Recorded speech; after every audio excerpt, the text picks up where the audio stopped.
in order for us to really understand the anguish, the pain that these 10 men were suffering from, we have to have some background information so that we understand what it meant for a person in the first century to suffer from leprosy.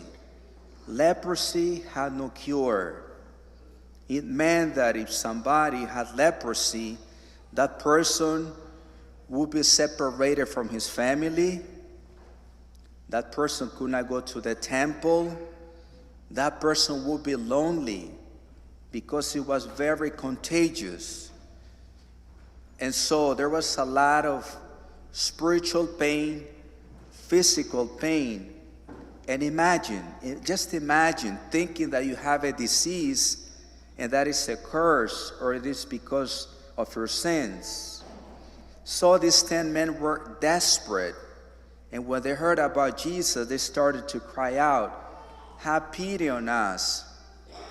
And that's why the gospel tells us that they stood at a distance from Jesus, because they knew that it was very contagious. These people, those who suffer from leprosy, would die a lonely death, far from their families, from those that love them. So that gives us an idea of what kind of suffering these lepers were going through. You know, thank God in our modern time, leprosy has a cure. It has a different name. I think it's called Hansen disease or something like that. And it can be treated, it can be cured. So thanks be to God for that. But I was thinking, about leprosy. We might not have it the way it was in the first century or back in the days, but all of us suffer from spiritual leprosy. There are 7 types of spiritual leprosy that can really hurt our spiritual life. And these are the 7 spiritual leprosies that we all suffer from at one time or another in our lives. The first one is pride. The second one is greed. The third one is anger. The fourth one is lust. The fourth one, sloth. The fifth, gluttony and envy. But let us not lose hope, because all these spiritual diseases can become virtues. They can bring us to holiness with patience. If we work at them every day, each of these deadly sins can become a virtue. For example, pride can make us humble. It can become humility. Greed can make us generous. Anger can make us meek. Lust can become chastity. Sloth can become diligence. Gluttony can become temperance. And envy can be overcome with kindness. So today I just want to focus on that particular disease, spiritual disease, which is envy. And what is envy? Let us be honest. At one point or another, all of us are tempted with envy. And the thing is that envy, this is what envy really is. Envy is sadness over another person's good fortune, and it is rooted in self-love. St. Thomas Aquinas defines envy as following. He says that envy is irrational anger at the success of other people. I'll give an example. So let's say that there are 2 families. The Jones family, right? And then you have the Rodriguez family. So you have those 2 families. They are very close. They do things together. Their children do activities together. They play sports, and they get along very well. So at one point, the Rodriguez family gets a bigger house. Now the Jones see that the Rodriguez got a bigger house. and they start to feel envious about it. So they start to say, I wonder how they managed to get that house. They must be doing something fishy there. How were they able to save all the money? And the chit-chat begins, right? And that can be envy right there. So a way how envy is manifested is when we start to talk negatively about other people.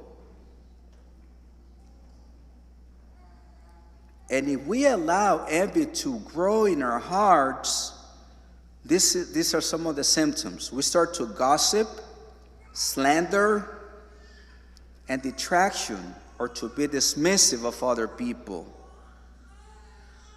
So I want to offer three simple ways how we can overcome envy. The first one is by showing mercy. We grieve over another person's misfortune, and this is rooted in the love of neighbor. The second one is at the moment when we are honest, when we know that we're starting to feel envious about somebody else, we can pray for that person. We can pray to the Lord, Lord, bless that person more abundantly.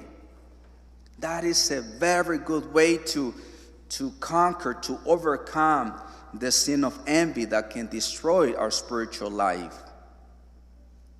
The third one is, and you know that this is true, we see this at work, in our homes, everywhere.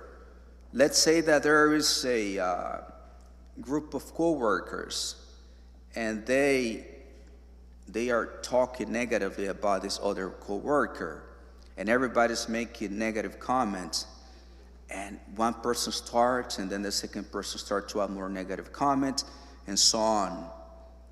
And so there's joy in doing that at the moment, because we are putting the person down, right? And we feel better than that other co-worker.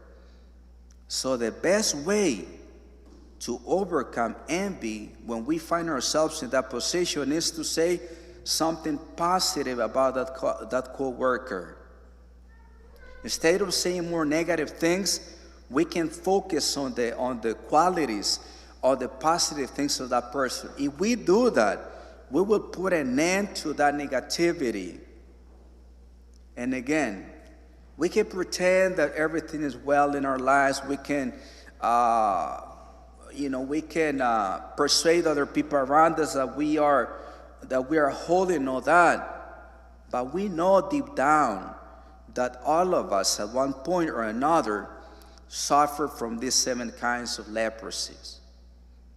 And what do we have to do? We cry out like the 10 lepers, Lord, have mercy on me. We go to him. We ask him for healing. We ask him, make me whole. I need healing. And he will do it little by little. I recently came across this story from one saint, St. Philip Neri.